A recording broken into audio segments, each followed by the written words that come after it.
কলেজে পরীক্ষা দিতে গিয়ে পরীক্ষার ঘরেই অজ্ঞান হয়ে যায় লাজু। হ্যাঁ বন্ধুরা, কোণে দেখা আলো ধারাবাহিকে আজকের পর্বে আপনারা এমনটাই দেখতে পাবেন। অনেক জোরাজুরি করায় লাজু সুদেবকে নিয়ে পরীক্ষা দিতে আসে কলেজে, এবং পরীক্ষা দিতে এসেই লাজুর বন্ধু বান্ধবীরা আসে এবং তাকে জিজ্ঞাসা করতে থাকে যে তার কী হয়েছিল, এবং লাজুর চোখ মুখ দেখে তারা বুঝতে পারছে লাজু খুবই অসুস্থ। তারপরে বলতে থাকে, তোর এরকম মুখ চোখের অবস্থা কেন? আর এইসব শুনে সুদেব তো মুখটা একদম বেজায় করে থাকে, কারণ এগুলো শুনে সুদেবের খুবই রাগ হয়। লাজু পরীক্ষার ঘরে ঢোকার আগে সুদেবকে বলে যে তুমি কোথাও গিয়ে বসো, আমার পরীক্ষা শেষ হলেই আমি বেরিয়ে চলে আসবো। তখন সুদেব বলে, দেখ লাজু, 2 ঘন্টার জন্য আমি তোকে নিয়ে এসেছি, 2 ঘন্টার মধ্যেই যা করবি তাই করবি। 2 ঘন্টার পরেই আমাদের কিন্তু ট্রেন আছে, আর ওই ট্রেনেই কিন্তু আমাদেরকে বাড়ি ফিরতে হবে। তখন লাজু বলে, 2 ঘন্টা? কিন্তু আমার পরীক্ষা তো 4 ঘন্টা। তখন সুদেব বলে, তোর জন্য আমি কি 4 ঘন্টা ধরে বসে থাকবো নাকি? 2 ঘন্টা পরে ট্রেন আছে, 2 ঘন্টার মধ্যেই তোর যা লেখালেখি শেষ করবি, তারপরেই চলে আসবি। 2 ঘন্টার মধ্যেই যা লেখা তাই লিখবি, যা না হবে চলে আসবি। আর যদি না আসিস তাহলে আমি কিন্তু তোকে এখানে রেখেই চলে যাব। এই বলে এইরকম বলতে থাকে সুদেব। তখন লাজবন্তী বলে যে আমার পরীক্ষা 4 ঘন্টার, আর আমি 4 ঘন্টার আগে আসতে পারবো না, আমি 4 ঘন্টায় লিখবো, আমার 4 ঘন্টায় লিখতে সময় লাগবে। এই বলে লাজু চলে যায়, আর সুদেব সেখানে দাঁড়িয়ে থাকে। আর এই সব কিছু অনুভব দেখতে থাকে। তারপর অনুভব লাজুকে ফোন করে বলে যে সে তাকে নিতে আসবে।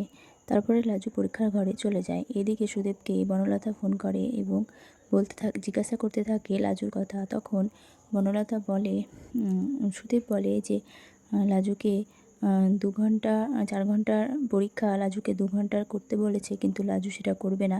তাই সুদেব লাজুকে রেখেই চলে যাবে। আর এটা শুনে তো বনলতার মাথা গরম হয়ে যায়। সে বলে, 4 ঘন্টার পরীক্ষা 2 ঘন্টায় তুমি কেনই বা দিতে বললে ওকে? 2 ঘন্টায় ও দিবে? তোমার মনে হয় যে লাজু এরকমটা করবে? লাজুকে এতই বোকা? তোমার যদি নাই থাকার হয় তাহলে কেন লাজুকে তুমি এখানে নিয়ে আসলে? তুমি কষ্ট করে 2 ঘন্টা বসতে পারলে না? নাই যদি বসতে পারবে তাহলে তুমি আসার আগেই, লাজুর পরীক্ষা দিতে আসার আগেই গ্রামেই ওকে আটকে দিতে পারতে, নিয়ে না আসতে পারতে? এইসব বলতে থাকে। আর এইসব শুনে তো সুদেবের মাথা গরম হয়ে যায়। তখন সুদেব বলে, দেখো টিচার দিদি, তুমি আমাকে বেশি জ্ঞান দিও না। হ্যাঁ, তুমি তোমার বরকে সামলাও। তোমার বর কিসের? লাজু নাহি বাচ্চা মেয়ে। আর তুমি তোমার বর কেন? সব তো বোঝে সে। তুমি তোমার বরকে সামলাও, নাহলে তোমার কপালেও কষ্ট আছে। হ্যাঁ, লাজু যদি একবার তোমার বরের ঘাড়ে গিয়ে চাপে, তখন কিন্তু তোমারই কপাল পুড়বে। তুমি নিজেরটা দেখো। এই বলে সুদেব ফোনটা কেটে দেয়। এবার বলো না, তা বলে, এই ইডিয়েটটাকে কিচ্ছু বোঝানো হবে না। এই ইডিয়েটটা এখন বা এমন কেমন কেমন করে করছে? যে সুদেব লাজুর জন্য পাগল ছিল, লাজুকে নিয়ে যাওয়ার জন্য মরিয়া হয়েছিল, এখন সে লাজু তার কাছে গিয়েছে এবং লাজু অন্য পুরুষের সঙ্গে চলে যাবে, এটা শোনার পরেও সে চুপচাপ আছে। এমনটা কি করে করতে পারে কে জানে। এই বলে বনলতা অনুভবকে ফোন করতে থাকে যাতে অনুভবকে সে আটকাতে পারে। কিন্তু অনুভব তো সবটা বুঝে যায় যে বনলতা আমাকে আটকানোর জন্যই ফোন করেছে, যাতে আমি লাজুর সঙ্গে দেখা করতে না পারি কলেজে। সেই কারণে বনলতার ফোনটা রিসিভ করে অনুভব। তখন বনলতা বলে সে ডাক্তার দেখাতে যাবে এবং অনুভবকে নিয়ে যাবে। তখন অনুভব বলে, আমার কিসে যাওয়ার দরকার? তখন বনলতা বলে যে ডাক্তারবাবু সবসময় একজন গার্জেনকে নিয়ে যেতে বলেন। তখন অনুভব বলে, আমি যেতে পারবো না, তোমার কালকে কালকে করো, আর না হয় খুবই যদি আর্জেন্ট হয় তুমি তোমার মাকে নিয়ে যাও, আমি যেতে পারবো না। এই বলে অনুভব ফোনটা কেটে দেয়, কারণ অনুভব সবটাই বুঝতে পারে। আর এদিকে বনলতারও কোনো কাজ হয় না। ওদিকে লাজু পরীক্ষা দিতে থাকে, কিন্তু ভিতরে ভিতরে অসুস্থ বোধ করে। ম্যাডাম তাকে বারবার জিজ্ঞাসা করে, তুমি ঠিক আছো তো? কিন্তু লাজু বলে, হ্যাঁ ঠিক আছি। ম্যাডাম বলে, তুমি খাতা নালে জমা দিয়ে দাও, যতটুকু হয়েছে ততটুকুই দিয়ে দাও। কিন্তু লাজু খাতা জমা দিতে চায় না। সে বলে, না দিদিমণি, আর একটু বাকি আছে, আমি একটুকু লিখে নিই, তারপরেই জমা দেবো।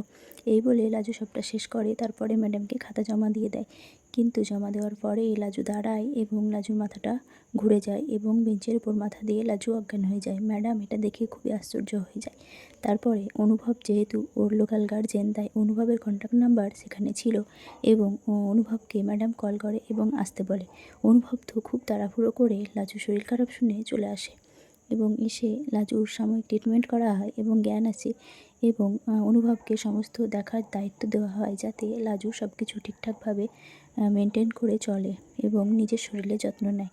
তখন অনুভব বলে, ঠিক আছে, আমি সব খেয়াল রাখবো। এরপর অনুভব রাজুকে নিয়ে গাড়ি করে বেরিয়ে পড়ে বাড়ি পৌঁছে দেওয়ার উদ্দেশ্যে।